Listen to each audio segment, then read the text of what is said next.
14 de El Bazar de la Bolsa. Hoy seguiremos con el sector de la biotecnología y lo dejaremos estar ya hasta dentro de unos cuantos podcasts para descansar y porque también se hace duro de explicar, porque estás hablando de cosas muy delicadas y te empiezan a entrar males por todo el cuerpo. Bien, sin más dilación, os dejo con el podcast y espero que os sirva para aprender, para ver un poquito mejor cómo funciona el sector de la biotecnología, aunque es un campo muy grande y en estos podcasts yo solo he comentado algunas empresitas y no es que esto sirva para ver cómo funciona el sector de la biotecnología, pero bueno, yo creo que sí que servirá ver algunos casos individuales y espero que lo disfrutéis como he disfrutado yo haciéndolo. Vais a notar que al principio se escucha un poco mal, que hay muy mala calidad de audio, pero al cabo de unos 2 minutos ya se escuchará mejor. Espero me perdonéis. Comenzamos hablando de la empresa Novocure, que el ticker es N de Navarra, V de Valencia, C de Castellón, R de Roma. Esta es la historia de un grupo de emprendedores, un grupo de científicos que descubrieron que los campos eléctricos podían tener propiedades curativas en varios tipos de cáncer. Claro, diseñaron un aparato que te ponían unos electrodos en una parte del cuerpo y lo conectaban a un generador de campos eléctricos y así decían que curaban el cáncer.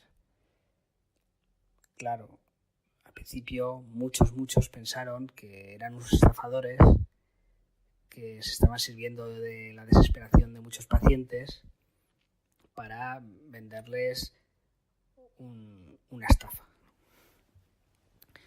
para venderles esperanza, simplemente, sin ningún fundamento científico. Pero en esto este grupo de emprendedores, de científicos, fueron a la FDA, que es la agencia que autoriza los medicamentos en Estados Unidos, y les dijeron, mirad, tenemos estos.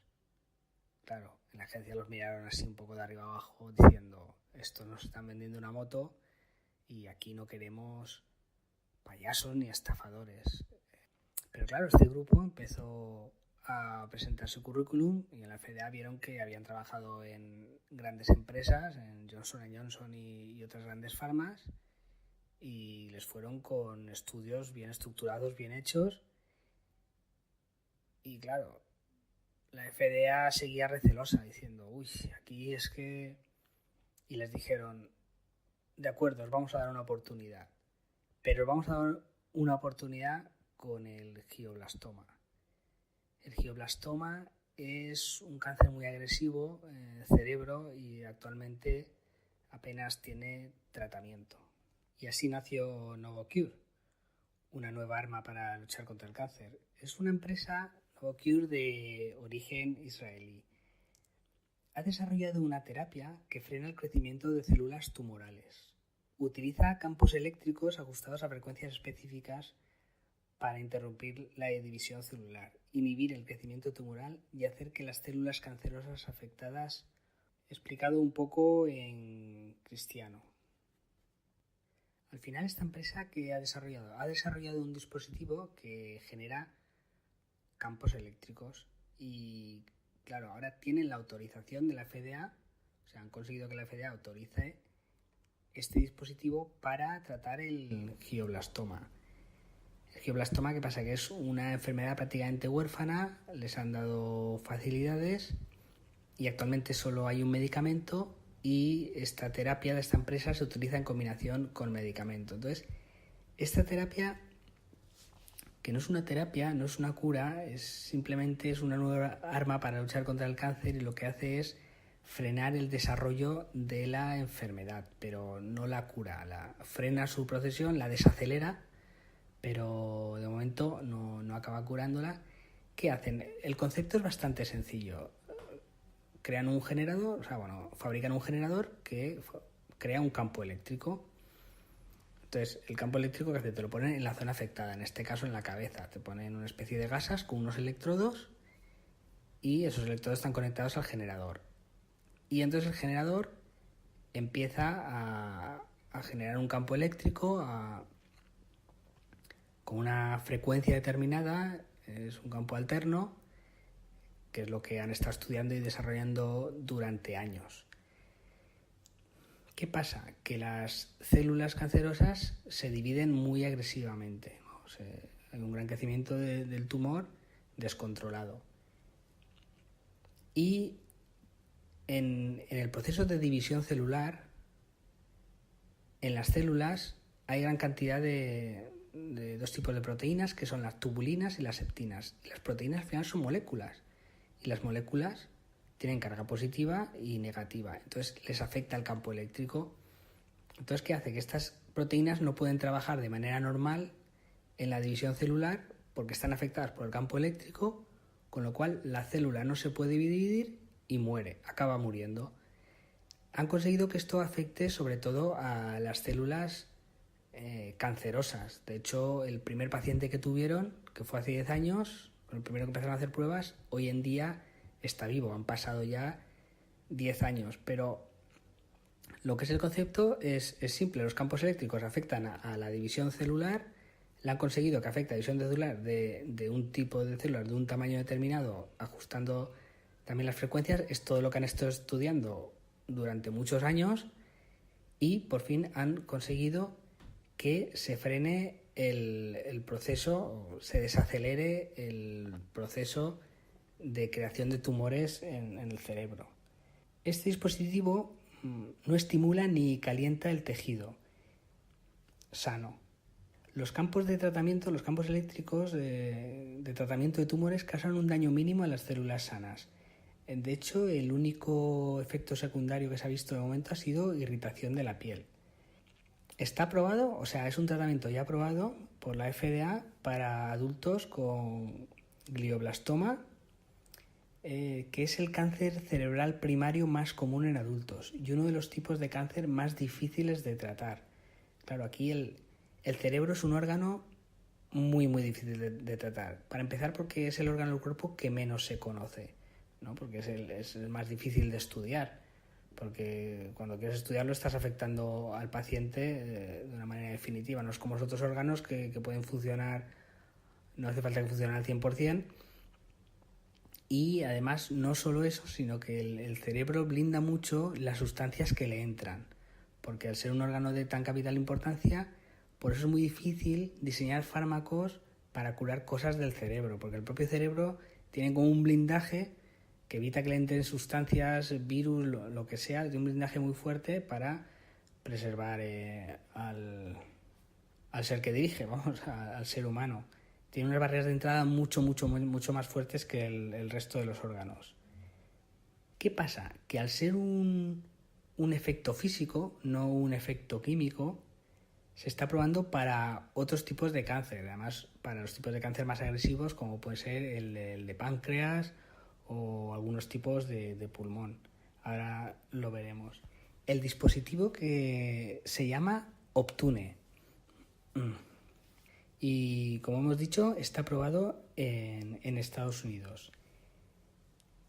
Recibieron la aprobación en octubre de 2015 para comercializar y vender Optune para el tratamiento de pacientes adultos con glioblastoma. Este tratamiento, o sea, el paciente cuando tiene este cáncer se le da un medicamento que es el TMZ, la temozolomida, y se combina con el uso de este dispositivo. Actualmente se comercializa activamente en Estados Unidos, Alemania y Suiza. Como hemos comentado, claro, esta técnica tiene potencial para extenderse más allá del glioblastoma. Actualmente tiene 5 ensayos pilotos, de los cuales hay algunos en fase 3 y otros en fase 2. Concretamente, tiene para metástasis cerebral en fase 3, para cáncer, un tipo de cáncer de pulmón en fase 3. Este tipo de cáncer de pulmón se le diagnostican anualmente a 700.000 personas. La metástasis cerebral a 260.000 personas se diagnostica. También para cáncer de páncreas, de los cuales hay 223.000 diagnosticados anuales en sus mercados potenciales, también está en fase 3. Para cáncer de ovario y mesotelioma está en fase 2. Recordemos lo que eran las fases. Para desarrollar un medicamento, para fabricarlo, que lo explicamos en el podcast anterior, pero vamos a hacer un recordatorio, hay como 4 fases. Primero está la fase preclínica, que es donde se hace el estudio con animales de laboratorio, con ratas, con organoides. Se hacen varios estudios y si salen positivos se presentan a la FDA o a la autoridad sanitaria competente, que puede ser la europea, la americana, en Israel hay una, en Suiza hay otra, puede ser la de cualquier país. Y si dan la aprobación se empieza la fase 1. La fase 1, los medicamentos que entran en fase 1 tienen un 7% de posibilidades de pasar a la fase 2. Y los que pasan a la fase 2 tienen un 7% de posibilidades de pasar a la fase 3. Los que están ya en fase 3 tienen más de un 50%, en verdad es más de un 60% de probabilidades de pasar, de ser aprobados, ¿no? Por eso se ven muchas biofarmas que al principio cuando salen suben mucho de precio porque hay unas expectativas muy altas y fase 1 y fase 2 son muy volátiles, el precio es muy volátil de la acción porque puede pasar de todo y es muy difícil que pasen. Y muchas veces pasa que en fase 3 es una fase muy peligrosa porque la fase 3, aunque es la que más posibilidades tiene, una vez está el medicamento en fase 3 normalmente hay muchas posibilidades de que sea aprobado. ¿Qué pasa? Primero que es la fase más cara de todas, porque es cuando se hace el estudio con miles de pacientes o con muchos pacientes, y reclutar esos pacientes, preparar esos ensayos con los pacientes, es algo carísimo. Estamos hablando de cientos de millones de dólares. Se estima que un medicamento cuesta entre 800 y 1.000 millones de dólares. Estos son estimaciones porque las empresas farmacéuticas son muy opacas, son estimaciones medias, pero a lo mejor un medicamento pues te cuesta desarrollar, 300 millones de dólares y otro te cuesta 1.200. Es muy complicado saber, estamos siempre hablando sobre estimaciones. Y la fase 3, ¿qué pasa? Que es muy peligrosa, estar invertido en fase 3 con empresas que solo tienen un medicamento, porque como no pase, ahí la crujen en precio.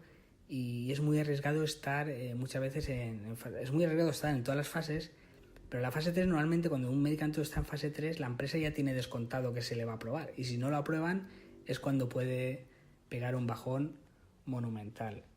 Entonces, claro, ¿esto qué pasa? Que recordemos que el cuerpo humano tiene, es un cálculo estimado también, pero unas 37 billones de células que están todo el día intercambiando sustancias desde proteínas, enzimas con otras células. O sea, es una magnitud que es casi imposible de estudiar. De hecho, conocemos nuestra naturaleza, pues ciertas cosas, pero muchas no. Por eso, muchas veces las farmas pues van probando, ensayo, error, hasta que de repente encuentran algo que ven que, por ejemplo, en el tema del cáncer, una sustancia, una molécula que hace que se frene el crecimiento de los tumores. Pero no saben muy bien por qué pasa esto, muchas veces. Entonces, van haciendo ensayo, error, y muchas veces funciona, pero aún nos faltan conocer muchos mecanismos del funcionamiento del cáncer, porque el cáncer, ya lo hemos comentado también, no es una enfermedad, es un grupo de más de 300 enfermedades y cada una es diferente. Entonces, ¿qué pasa? Que esto es un efecto físico que se da sobre unas proteínas que se forman en el proceso de división celular, con lo cual es bastante probable que se pueda aplicar a varios tipos de cáncer. Es un poco lo que explicábamos con Lox Oncology y Bluebird en el podcast pasado, aunque esto sí que era algo más químico. Esto es un efecto físico, tienen ya varios en fase 3, es para cánceres muy agresivos y hay muchas probabilidades de que se lo aprueben. ¿Y qué pasa? Que es una empresa que ya tiene contratos con varias aseguradoras tiene contratos con la Seguridad Social de varios países, de Suiza, de Alemania, de Estados Unidos también.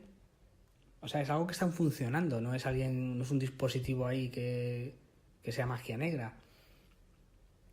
Claro, esto ha hecho que haya subido mucho la cotización. Hace menos de medio año creo que estaba en $17 y ahora está en $31. Tiene un mercado potencial de cientos de miles de pacientes. Vamos a ver un poco los números. ¿Qué pasa?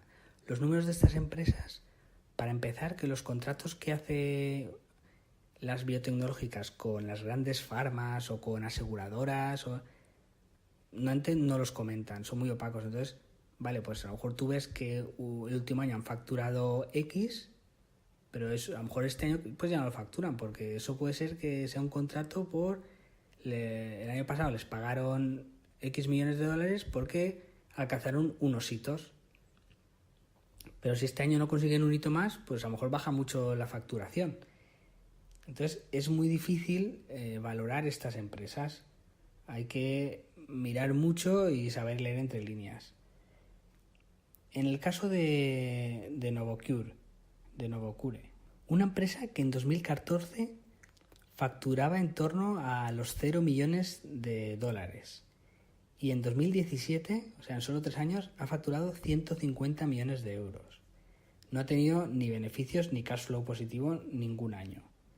Este tipo de empresas solo se pueden analizar desde el punto de vista cualitativo. Tienes que ver el modelo de negocio, tienes que conocer un poquito el sector y ya valorar si tú crees que va a funcionar o no, pero al final es una valoración subjetiva. Ese es el riesgo.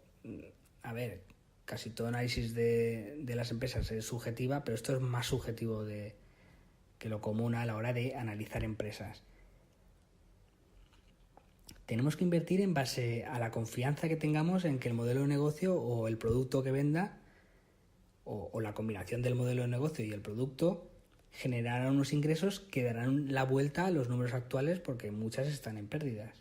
Además, no es solo difícil saber qué contratos han firmado con la Seguridad Social de un estado o con las empresas aseguradoras o con grandes farmas, sino que es muy difícil conocer la cuota de mercado que van a tener, porque los medicamentos a algunos pacientes o dispositivos les afecta de una manera y a otros de otra, y es muy complicado saber el mercado que van a tener. Si se lo van a probar en unos países, en otros no. Hay una serie de factores que es casi imposible calcular el valor de la empresa. Veamos siguiendo números. Por ejemplo, en 2016 tuvieron pérdidas por valor de 150 millones de euros. Y en 2017, o sea, un año después, las pérdidas se han reducido a 60 millones de euros. La empresa tiene un market cap, una capitalización bursátil de 2.800 millones de dólares. He hablado de euros, pero quería decir dólares. Ha facturado en el último año 180 millones de dólares. Es una empresa que, por el tipo de producto que vende, puede tener altos márgenes, ¿no? Vamos a hacer un poco de cálculo ficción, ¿no? Imaginando que vamos a poner un margen muy optimista, que tiene un margen de un 50%. ¿no?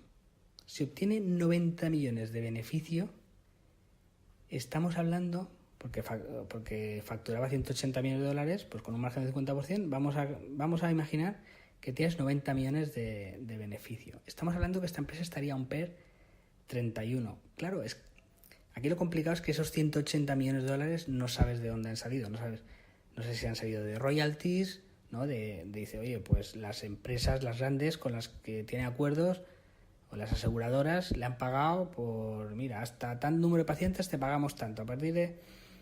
No sabemos lo que hay, entonces es muy difícil calcular si ahora, porque a lo mejor ahora los pacientes crecen por 5, los tratados, y sin embargo no suben mucho los ingresos. No se sabe, ¿no?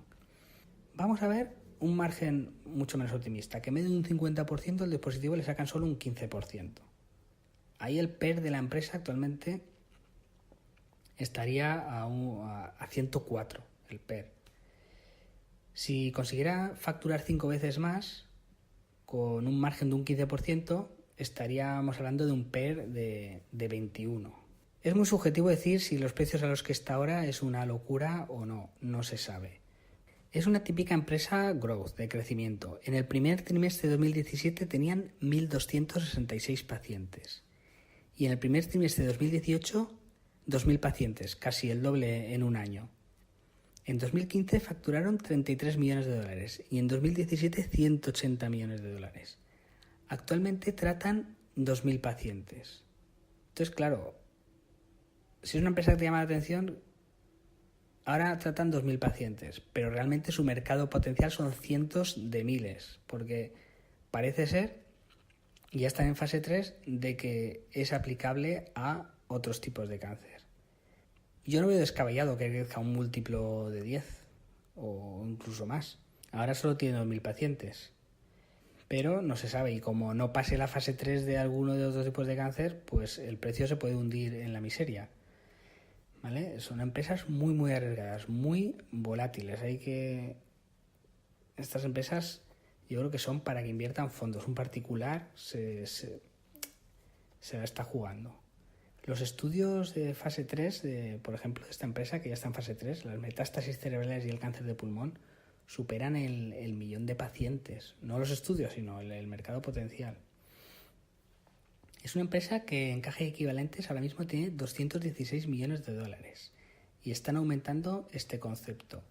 O sea, es una empresa que las señales, aunque sean muy difíciles, muy opaco, son positivas, ¿no?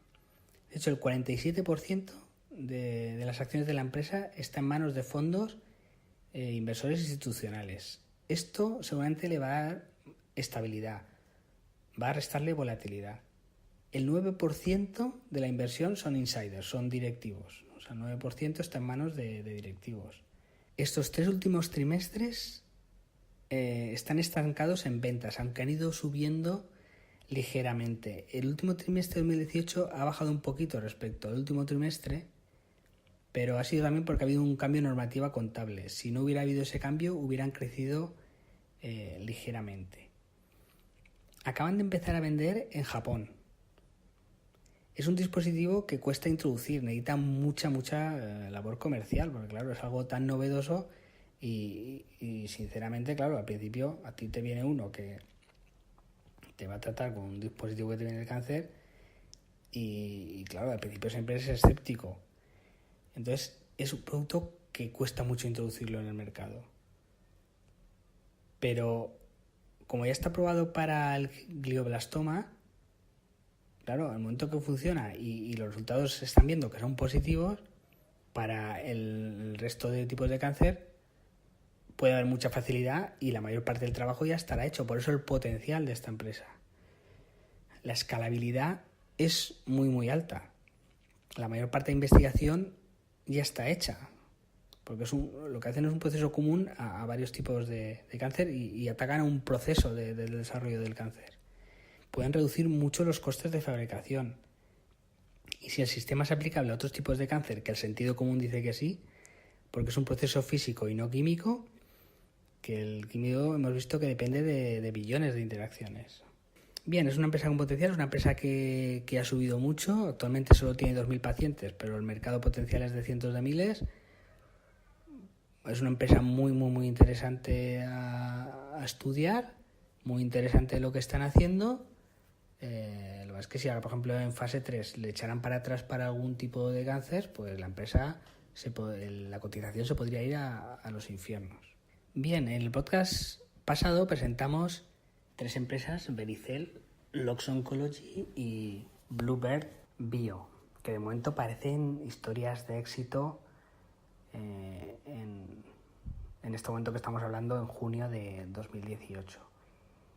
Y en este podcast hemos empezado hablando de Novocure, que también parece otra historia de éxito. Te dan unas ganas terribles de meterte en empresas, de invertir en empresas de biotecnología. Así que vamos a contar también historias de fracasos en biotecnología. Y antes de pasarnos a estos fracasos, aunque bueno, son fracasos momentáneos, veremos, pero ya más adelante me gustaría hacer estas, más que reflexiones, yo creo que son experiencias que si no me han pasado a mí, le han pasado a otras personas y yo creo que son útiles para que cada uno las aporte en su proceso inversor, ¿no? No sé muy bien cómo voy a estructurarlo, pero bueno, voy a contar estas dos experiencias o estas dos cosas que me han parecido interesantes. Espero que os puedan servir para ir formando vuestro proceso inversor. Bien, lo primero que comentar, a mí se me ha quedado grabado una entrevista que escuché una vez en la radio, que un locutor iba a entrevistar a una persona que pertenecía a una asociación que era prodefensora del consumo de cannabis. Y al principio el presentador, el locutor de la radio, hizo como una especie de presentación de la planta del cannabis. Y pues empezó a hacer todo tipo de alabanzas hacia el cannabis y su consumo. Era una radio, yo no me acuerdo cuál era, pero vamos, una radio nacional, no era una radio... Bueno, pues diciendo que vino a decir que el cannabis pues curaba el cáncer y que el cannabis era maravilloso y curaba los dolores y tal, ¿no? Y al acabar esta exposición, pues le dijo a esta persona que era de la Asociación Prodefensora del Consumo de Cannabis que le parecía que hubiera tanta animadversión hacia el consumo de cannabis en la sociedad. En este caso está hablando de España, pero bueno, es trasladable a muchos otros países. Y entonces esta persona de esta asociación le dijo, bueno, le iba a decir, es que has dicho muchas medias verdades, que es la peor de la mentira. Me dice, el problema al final, ¿cuál es? El problema, dice, es verdad que el cannabis puede tener buenas propiedades, pero siempre bajo un contexto y bajo una forma de consumirlo. O sea, el problema es que hay gente adicta.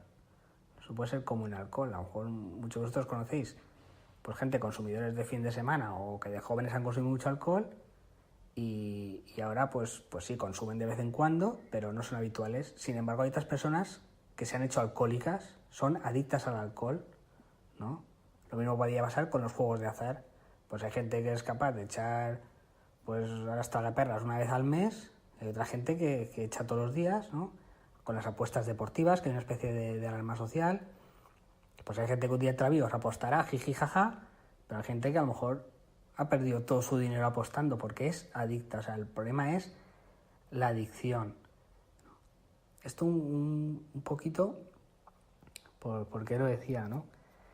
En el proceso inversor es muy fácil ser, pues esto la bolsa también puede crear como adicción, ¿no? Y el problema es que hay personas que se volverán adictas y no podrán controlar sus impulsos a la hora de invertir y pueden perder pues todo su dinero. Yo me acuerdo también una charla que dio Paramés una vez y habló mucho de Paramés. Parece que yo sea seguidor de Paramés, pero sinceramente no lo sigo. Es que pues sí que durante un tiempo pues vería algún YouTube y tal, y dos cosas que dijo se me quedaron bastante grabadas y lo cito mucho porque yo creo que ha sido el primer gestor estrella, ha sido como el arguiñano de los inversores, ¿no? Pues Arguiñano, a lo mejor en el entorno profesional no crean que sea el mejor cocinero, pero sí que fue el que dio fama a la cocina, que la hizo televisiva y el que ha ayudado a otros cocineros a ser famosos. Pues para mí viene un poco a ser lo mismo, ha sido el primer inversor estrella español. Bueno, pues él decía, claro, le preguntaban que había que ser, qué cualidades había que tener para ser un inversor excepcional. Y él vino a decir que lo más importante, dice, no era ni siquiera la inteligencia o una supercapacidad de trabajo, sino era el carácter, ¿no? O sea, el carácter de saber aguantar cuando venían mal dadas, no ser impulsivo, no caer en trampas de valor, era el carácter, un poco la paciencia y el saber tomar las decisiones, arriesgarse cuando había que arriesgarse y defenderse cuando había que defenderse. Le daba más importancia al carácter que a la inteligencia y a la capacidad de trabajo.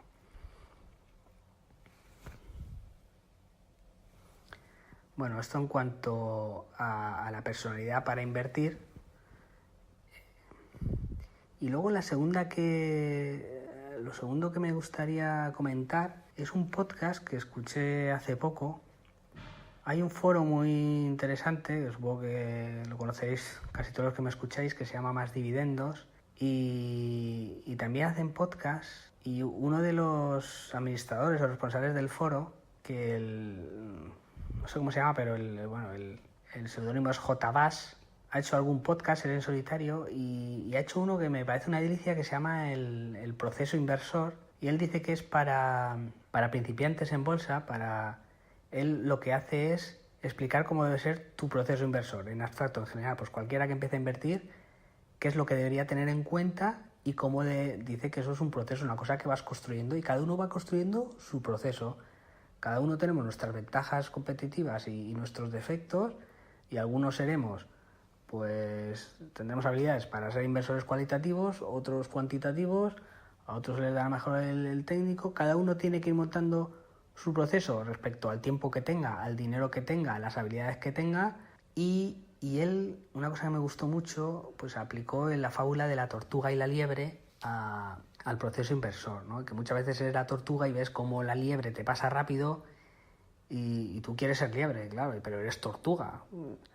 Y dice, bueno, tú eres tortuga, pero tú al final podrás ganar carreras también, aunque seas tortuga. Pero como que seas tortuga y quieres ganar a la liebre y te quieras poner cohetes en las patas y un alerón en el caparazón, pues lo más normal es que te estampes, que te pegues un tortazo.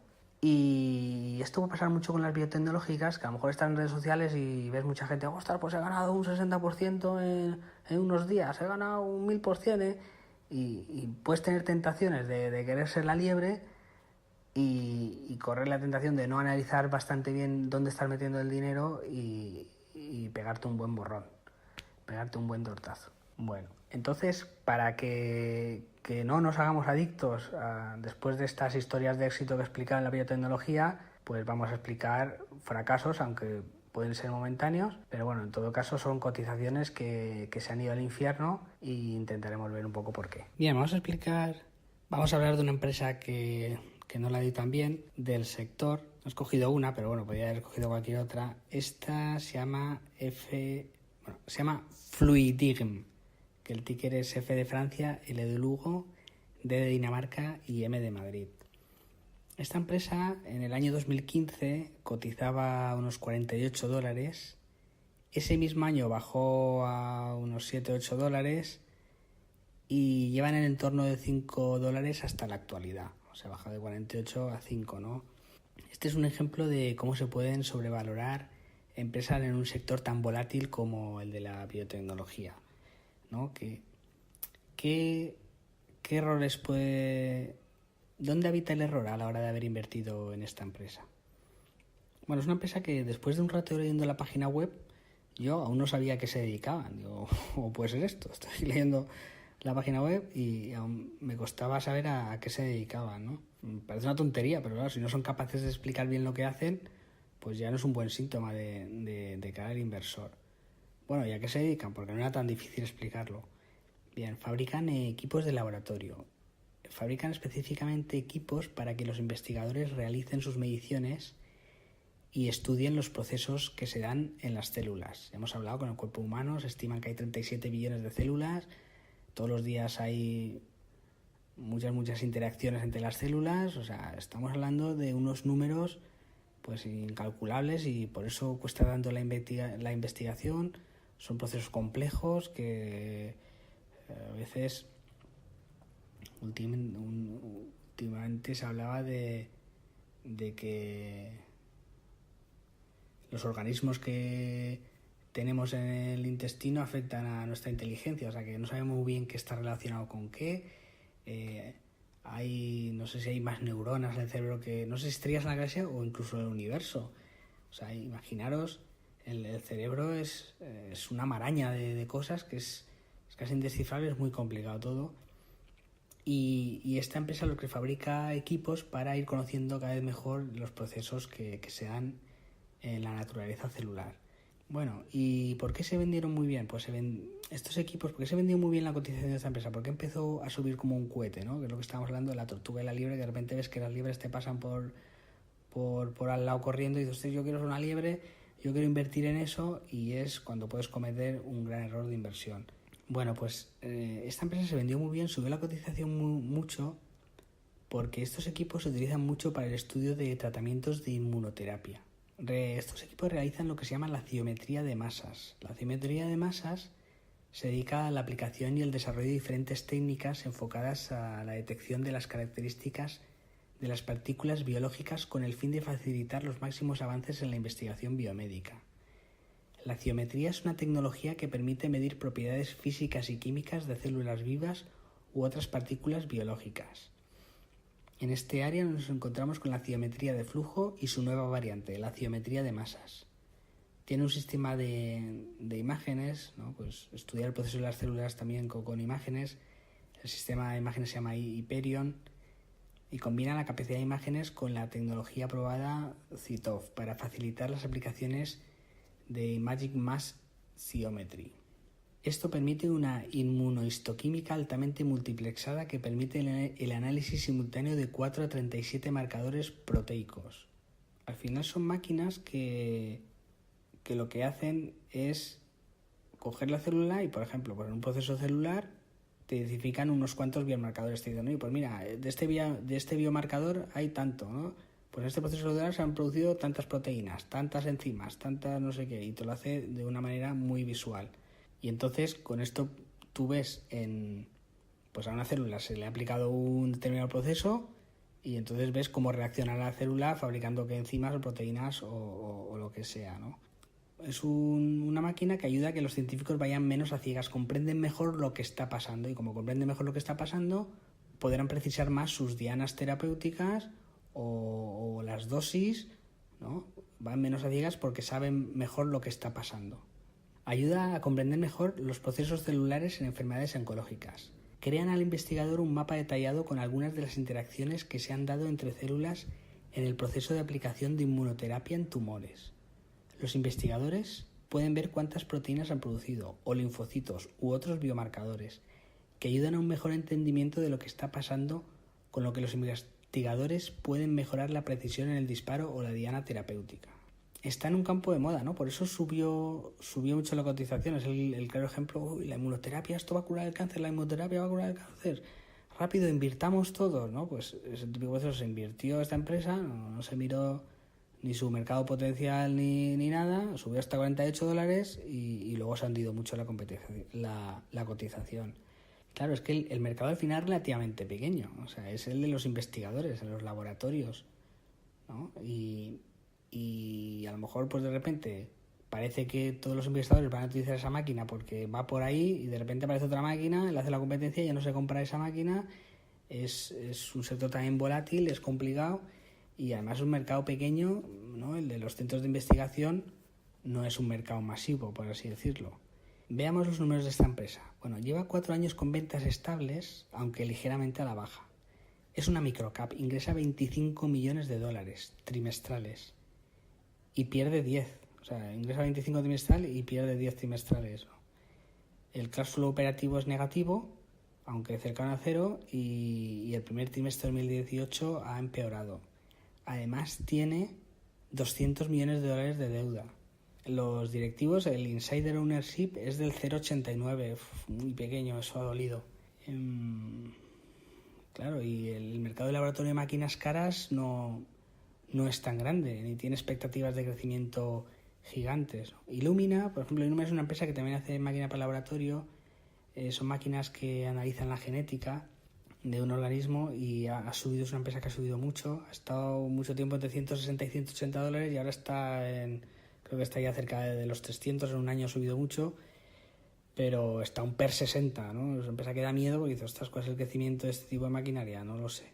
Fluidim es una empresa growth, pero para ser una empresa growth va con ventas a la baja y tiene pérdidas. Y la presentación para inversores habla mucho de lo buenas que son sus máquinas, lo intenta maquillar mucho, pero claro, no da números, ¿no? Y igual es un buen short. Pero es una empresa que pasa, que te la pueden vender estupendamente, ¿no? Porque es la nueva revolución, es la inmunoterapia que va a curar el cáncer, ¿no? Todos los científicos la quieren, se va a utilizar estas máquinas, pues te puedes dejar llevar un poco por las noticias y y luego fallar estrepitosamente en la inversión y que se hunda la cotización y nunca más recuperarse. Por eso las empresas biotecnológicas son muy volátiles y tienen mucho peligro para el inversor particular. Incluso las que tienen medicamentos en fase 3, ya hemos comentado, el problema es que muchas veces está descontando el precio ya y tiene dos problemas. Primero, que es muy difícil calcular el mercado potencial, y luego que como salga una noticia que aunque no le suspendan el medicamento se lo paren, la cotización se puede ir a los infiernos. De hecho, muchas empresas biotecnológicas están cortadas por el mismo patrón en cuanto a su cotización se refiere. Vemos que empiezan con una subida vertiginosa, pues nada más salir, porque hay grandes expectativas en muchas de ellas, y suben muy rápidamente y a partir de ahí empiezan a bajar y languidecen mucho tiempo a un precio muy inferior al de salida o a los máximos que hayan tocado, y el inversor se puede quedar atrapado. ¿Y eso por qué pasa? Pues en la mayoría de los casos es por lo mismo. Primero, porque es muy difícil saber el mercado potencial de un medicamento, porque no sabes a cuántos pacientes le va a funcionar y si va a salir luego un competidor. Y si no sabes el mercado potencial, es muy difícil calcular el valor de la acción.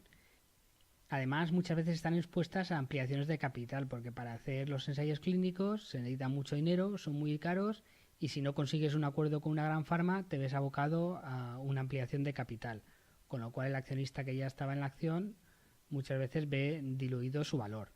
Por eso un dato importante a ver en este tipo de empresas es el porcentaje que tienen en la empresa los directivos, ¿no? Pues los directivos pues tienen un porcentaje aceptable, pues ya es una buena señal. En este caso Fluidim, un 0,89 era muy poco. Y además, como son empresas que hay muy pocas acciones, pues se mueve muy poco volumen y la acción sube y baja mucho.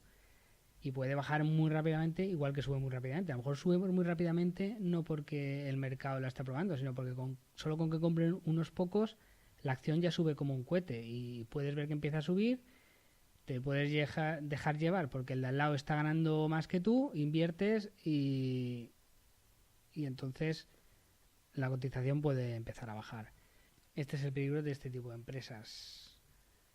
Mira, al hilo de esto, una noticia que ha salido esta semana, que una gestora que se llama Esfera pues ha tenido algunos problemas en algunos de sus fondos, porque eran fondos que se ve que tenían, no lo he mirado bien, pero se ve que tenían mucha posición en acciones del MAP. Las acciones del MAP normalmente son empresas que mueven muy poco volumen y pues han tenido problemas de liquidez, que no podían vender sus acciones y no podían pagar a los partícipes del fondo que querían retirar, y han tenido que bloquear los fondos. Eso hay que tener mucho cuidado. Yo lo comentaba en el primer podcast que, bueno, en este caso ha sido Esfera, pero claro, le podía pasar el primer podcast, un comentario que hizo Ufano, que es un gestor del fondo Acción Technologies, diciendo que el Santander Microcaps, pues claro, pues a lo mejor tenía, no me acuerdo de las cifras, pero igual tenía 30 millones de euros invertidas en acciones que te movían 200.000 euros al día. ¿Cómo iba a deshacerse de esos 30 millones en caso de que vengan mal dadas? Así que hay que tener cuidado si miráis fondos también, un poco mirar la composición y qué cartera tienen. Bien, y vamos con la historia de otro fracaso, aunque, bueno, es una acción que la empecé a mirar, digo, ostras, pues a lo mejor ahora el balance riesgo potenciales beneficios igual está ahora para invertir. Le voy a poner como caso de una farma que ha fracasado, que es muy peligrosa, pero la verdad es que yo viéndola puede que tenga bastantes posibilidades de resurgir, y ahora está en suelo. Igual es una Tenbager, una Teforras, también puede ser una Tearruinas. Bien, la empresa que quería comentar es Advaxis. Pero antes de comentar Advaxis, me gustaría comentar un poco qué es la inmunoterapia, porque está un poco relacionada y un poco también relacionado con esta empresa que acabo de comentar, Fluidim, ¿no? La inmunoterapia. Vemos que la gente que haya visto empresas biotecnológicas de Estados Unidos, pues ya muchas se han puesto directamente el nombre inmunoterapia. Inmunoterapia es como la nueva moda. Al final, la inmunoterapia como concepto, ¿qué es? Pues bueno, han conseguido unos medicamentos que el problema era que las células cancerosas pues empiezan a reproducir y el cuerpo no las reconoce como cuerpos extraños o cuerpos malignos. Entonces, la nueva generación de medicamentos lo que ha conseguido es una molécula que lo que hace es ponerse, por decirlo, en la membrana de la célula. Ahora, por favor, tened mucho cuidado con lo que yo explico porque no soy biólogo y no tengo gran conocimiento. Quiero entender cada vez más este tipo de cosas, pero bueno, yo creo que el concepto se entenderá. Al final lo que han desarrollado es una molécula que es un inhibidor. Un inhibidor que es, pues, es una molécula que se engancha a la membrana de la célula cancerosa y, y cuando el sistema inmune, las células del sistema inmune, las famosas células T, detectan este inhibidor, ya detectan que esta célula es mala y la destruyen. Una vez explicado el concepto y entendido, dices, pues fenomenal, porque el sistema inmunitario destruye todas tus células cancerosas y te curas. Pero, o sea, los resultados no son esos, ¿no? Los resultados son que sí, para algún tipo de cáncer sí que ha habido muy buenos resultados, incluso se han curado totalmente. También es verdad que son medicamentos que se están aplicando a gente ya con metástasis, o con el cáncer que se le ha vuelto a reproducir y claro, se ha aplicado en pacientes con la menor esperanza de vida. Pero en todo caso, muchas veces sí que han frenado la progresión, han conseguido que los pacientes sobrevivan mucho más tiempo, pero no han conseguido curarlo y tampoco estamos hablando, pues a veces pues consiguen que el paciente sobreviva pues un año más o unos meses más, que está muy bien, que eso para el paciente que lo sufre pues es fenomenal, no tiene su discusión, pero no acaba de ser un mecanismo perfecto de lucha contra el cáncer y también depende de qué tipo de cáncer. Pues para un tipo de cáncer, pues melanoma y cáncer de la sangre se ve que ha ido bastante bien, pero para otros tipos no. Y que haya ido bastante bien no quiere decir que lo cure totalmente en todos los casos. Pero bueno, es un nuevo mecanismo de lucha contra el cáncer, ¿eh? Recordemos, soy muy pesado con este concepto, pero claro, tenemos billones de células de millones de tipos diferentes, moléculas, enzimas, y es unas magnitudes que los científicos por muchas veces van a ciegar. Recordemos lo que hacía, o bueno, lo que hace Farmamar. Farmamar se va con un barco por todo el mundo, por todos los mares del mundo, a buscar organismos, a probar a ver si tienen propiedades que destruyan las células tumorales. Y van probando, ay, pues mira, esto parece que sí, vamos a probar. Se pegan 10 años probando una molécula que, claro, la mayoría de farmas ahora mismo están buscando agujas en el pajar y por eso es tan terriblemente complicado. Pero bueno, la inmunoterapia es una nueva arma, es como lo de Novocure, es una nueva arma, está empezando. De momento los resultados pues no son espectaculares, pero sí que son muy prometedores y se espera que a la larga que se vayan probando estos medicamentos y se tenga más experiencia, se vaya mejorando, se podrá combatir mucho mejor contra el cáncer y por el tipo de mecanismo que es y que al final es tu propio sistema inmune el que ataca el cáncer, se espera que esto a la larga tenga resultados espectaculares, pero no sabemos esto cuándo va a pasar. Esto puede pasar de aquí 5 años o de aquí 40. Entonces, esto lo comento un poco por lo de siempre, ¿no? Por dejarse llevar por los cantos de sirena. Pues ahora es la inmunoterapia, pero pues también están las criptomonedas. Y escuchamos, y de una criptomoneda a otra, pues no hay nada que ver. Y el concepto, si te lo explican, pues para muchos tendrá sentido, el de la criptomoneda, el por qué podría ser útil,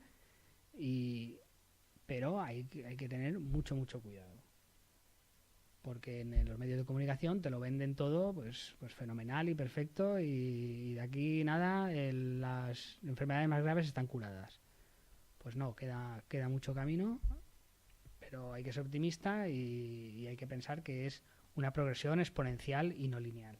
Por ejemplo, ahora de las farmas que tienen medicamentos con inmunoterapia están Merck y Bristol Myers, ¿no? Merck tiene el famoso medicamento Keytruda, que parece que le está ganando la partida al de Bristol Myers, parece que tiene mejores resultados Y, por ejemplo, pues, se utiliza mucho para un cáncer de piel, para el melanoma, que es muy agresivo, y para un tipo de cáncer de pulmón también.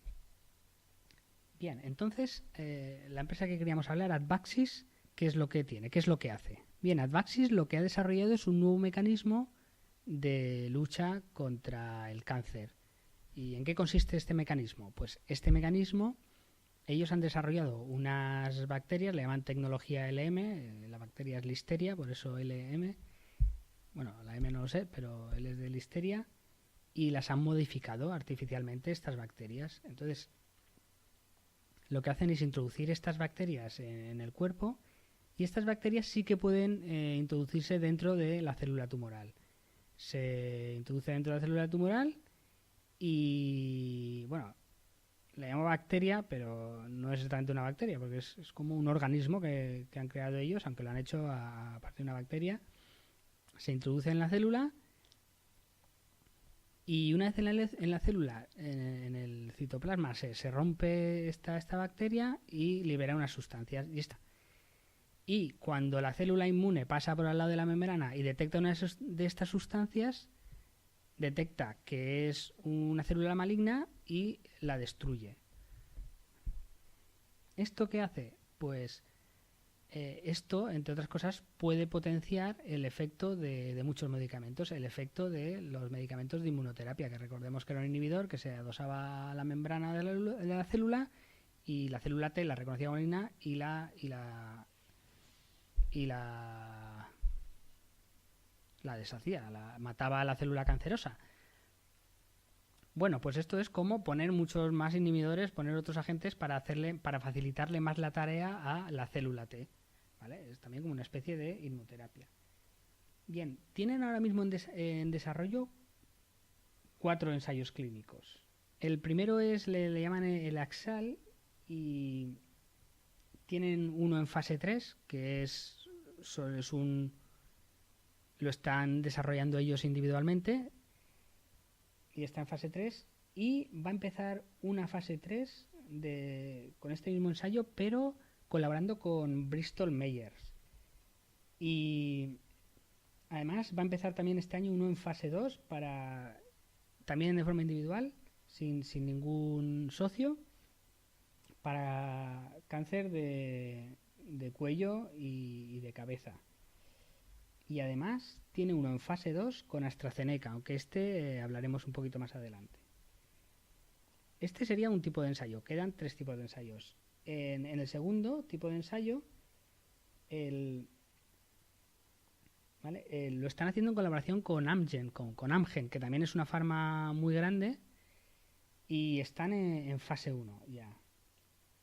El tercer ensayo clínico sería para lo mismo que el Oxo Oncology, pues es para cánceres que se desarrollan a partir de una mutación de un gen, ¿vale? Para luchar contra oncogenes. Estos están en fase preclínica, pero quieren empezar en el 2018 la fase 1.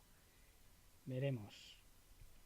Y en el cuarto ensayo están asociados con Merck y están en fase 2 para cáncer de próstata metastásico.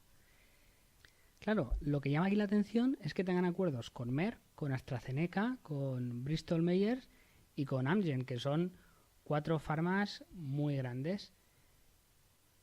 Eso quiere decir que hay algo detrás. Además están en fase, si tienen ya ensayos en fase 2 y fase 3, recordemos que fase 1 y fase 2 ya se ensaya con pacientes, ¿no? Para ver dosis y para ver que no es tóxico. Si ya sabemos que no es tóxico y es un mecanismo para luchar contra el cáncer más que un fármaco, pues hay muchas esperanzas puestas.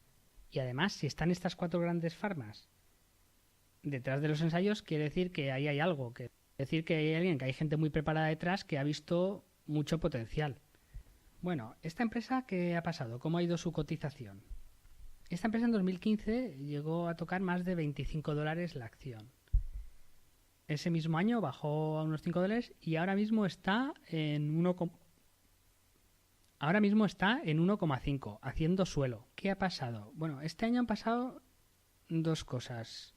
Bueno, el año 2017. En el año 2017, primero su principal directivo se fue de la empresa. Claro, una empresa con tanto potencial que está ya ahí a punto de pasar la fase 3 en uno de los ensayos y con grandes farmas en otros ensayos, pues mosquea mucho que se vaya el primer directivo, ¿no? Ahora que estás ya casi a punto de alcanzar la gloria, te vas. Dicen que los bien pensados dicen que fue una disparidad de criterios, que él lo que quería era endeudarse para cuando le aprobaran el medicamento, pues tener más parte de la empresa, y otros directivos pues estaban a favor de colaborar con farmas, aunque luego el pastel también se lo llevaran en la mayor parte las farmas grandes. Bueno, esto a saber, no ha sido transparente la empresa, no han dicho el por qué y yo pues tampoco lo sé. Y luego además el ensayo que tiene en fase 2 con AstraZeneca se lo han parado. Parece de momento que no es que haya habido una gran toxicidad, pero sí que está parado. Y esto ha hecho bajar a 1,5, que está en el suelo de la empresa. Por eso es una empresa que ahora el balance riesgo potencial pues puede que sí que esté muy equilibrado. Puede que merezca la pena, ¿no? Vamos a ver, es una empresa que de market cap son 90 millones de dólares. Claro, para el potencial que tiene, estando ahí 4 grandes farmas con ella, me parece poco market cap. Mueve unas 500.000 acciones al día. No tiene deuda y ahora mismo tiene 50 millones de euros en caja, habiendo perdido el último trimestre 13 millones de euros, ¿no? Aunque otros años ha perdido 100 millones de euros en todo el año, pero han conseguido reducir mucho las pérdidas. Por eso se decía que este directivo que se fue, pues los de ahora lo que han hecho es reducir mucho las pérdidas a cambio de darle más trozo de pastel a las grandes farmas con las que tienen acuerdo. Además, la tienen varios fondos, pues la tiene BlackRock, la tiene Renaissance Technologies, que son dos fondos famosos, por así decirlo. Y bueno, he visto un artículo, no sé si tiene alguna validez o puede ser significativo, pero en algún artículo que he leído, pues los analistas pues casi todos recomiendan comprar o mantener, pero vender ninguno. Bueno, eso es un estudio muy por encima, que yo he leído un artículo, vete a saber eso qué validez puede tener, pero bueno, algo dice, ¿no? Y además, así como Fluidin tenía el 0,89% de la empresa en manos de directivos, pues esta tiene casi el 9%, que ya es una diferencia. Y un 32% está en manos de fondos, de inversores institucionales. Tiene un 78% de free float. Al final, esta empresa, ¿qué sería? Yo así como Fluidin no le veo muy pocas esperanzas, aunque me puedo equivocar. Pues esta empresa sí que le veo más esperanzas, pero por muchas esperanzas que le vea, al final es una apuesta de casino. Porque si les funciona la técnica, pues te puedes forrar, pero la técnica puede que no les funcione. Y porque estamos hablando de eso, de miles y miles de millones de organismos diferentes, en billones de células, y no sabes al final porque una molécula tiene un efecto o deja de tenerlo. Veremos.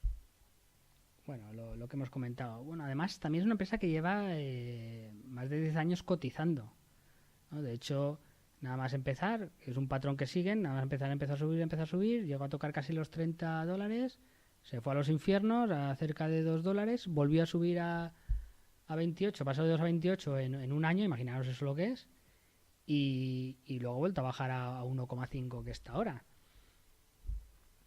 Veremos, es una acción para seguir de cerca, yo la seguiré de cerca a ver qué pasa. Es verdad que tampoco tiene una excesiva liquidez, tienen 50 millones de dólares, son muy caros los ensayos clínicos, se les pudiera esa liquidez en menos de un año y podemos estar sujetos a ampliaciones de capital. Y hasta aquí el podcast de hoy. Espero que os haya servido. Espero que estos 3 podcasts, el de PharmaMar, el de Vericel y Lox Oncology y el de Novocure y Advaxis, os hayan servido para entender un poquito mejor el sector de la biotecnología, qué riesgos podemos tener en las empresas, cuál es la casuística de este sector, por qué es tan arriesgado, por qué es tan volátil. Y espero que hayáis disfrutado aprendiendo como he disfrutado yo. En el próximo podcast hablaremos voy a cambiar de sector, aunque en próximos podcasts quiero volver al sector de la biotecnología, que me parece súper interesante lo que se está haciendo. Y en el siguiente podcast hablaremos de los semiconductores. Entraremos en la empresa en el sector de los semiconductores, concretamente en los semiconductores que estén desarrollados para el Internet de las cosas. Muchas gracias y os dejo con la banda Parsecs de Mallorca.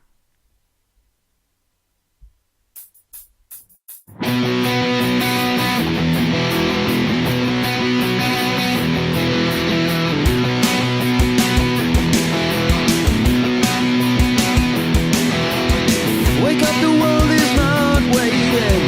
The earth that's not as being for you. The train that's coming so tempting. Just keep your stuff, don't be a fool. Yeah, but you don't even care about that. Wake up, wake up, just wake up, wake up.